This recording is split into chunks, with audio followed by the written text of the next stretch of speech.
नमस्कार, 5 minutes show में स्वागत है। आज है डे 17 और हम गोता लगाने वाले हैं गुप्त और हर्षवर्धन काल की दुनिया में। तैयार हो जाइए।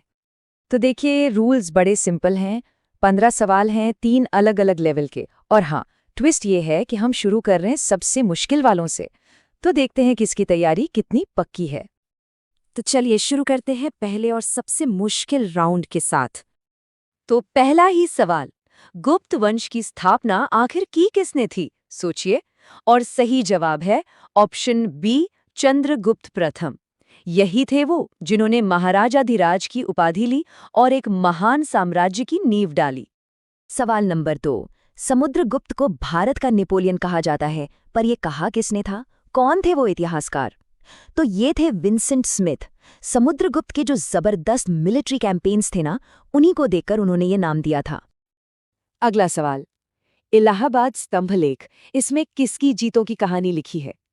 जी हाँ, इसमें भी समुद्रगुप्त की ही विजयों का जिक्र है और इसे लिखा था उनके दरबारी कवि हरिशेन ने। अच्छा, अब बात करते हैं चंद्रगुप्त द्वितीय, जिन्हें हम विक्रमादित्य के नाम से भी जानते हैं। उनके दरबार में नवरत्न थे, यानी 9 हीरे। तो इनमें से कौन कौन थे वो?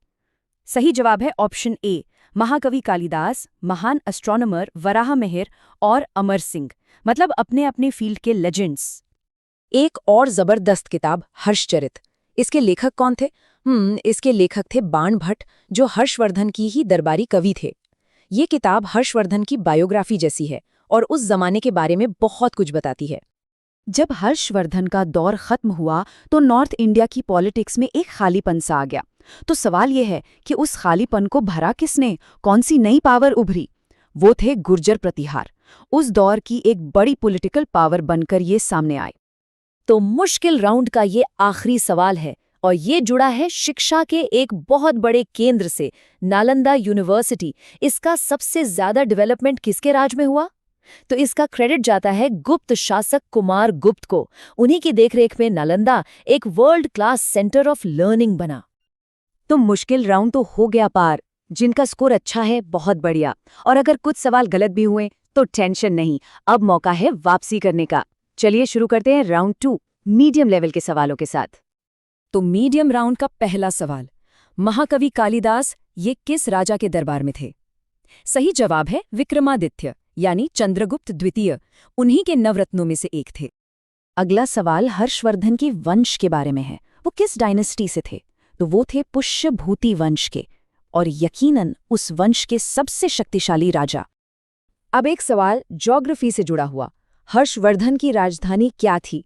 Capital city. उनकी राजधानी थी कन्नौज। पहले थानेसर थी, पर बाद में उन्होंने कन्नौज को अपनी राजधानी बनाया, जो उस वक्त का एक बड़ा पॉलिटिकल हब बन गया। एक बहुत ही फेमस चीनी यात्री हुएन सांग, वो भारत कब आए थे? साल बताना है। सही जवाब है 629 AD। वो यहाँ बौद्ध धर्म के ग्रंथों को पढ़ने और पवित्र जगहों पर जाने के लिए आए थे। मीडियम राउंड का आखिरी सवाल, महान आर्यभट्ट का ताल्लुक किस फील्ड से था? बिल्कुल सही, गणित और खगोल शास्त्र, यानी मैथमेटिक्स एंड एस्ट्रोनॉमी। दुनिया को जीरो का कॉन्सेप्ट देने में उनका योगदान हम कभी नहीं भूल सकते। बहुत बढ़िया, 2 राउंड्स पूरे हो चुके हैं। अब वक्त है फाइनल राउंड का, जो है सबसे आसान। तो ये स्कोर बढ़ाने का एक गोल्डन चांस है। इजी राउंड का पहला सवाल, नालंदा यूनिवर्सिटी आज के भारत के किस राज्य में थी? ये प्राचीन ज्ञान का केंद्र आज के बिहार में था। कालिदास पर एक और सवाल, इनमें से कौन सी रचना उनकी एक फेमस कृति है?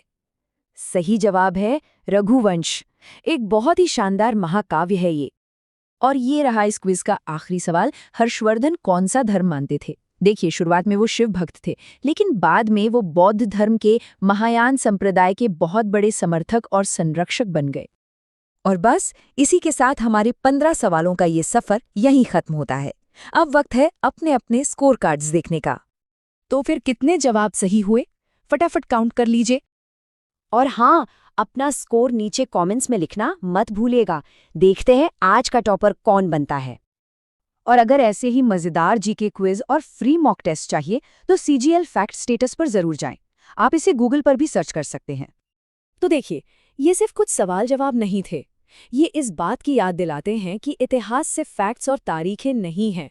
ये हमारी संस्कृति और ज्ञान की वो गहरी नींव है जिस पर हमारा आज खड़ा है। तो इस सोच के साथ आज का ये सफ़र यहीं ख़त्म करते हैं।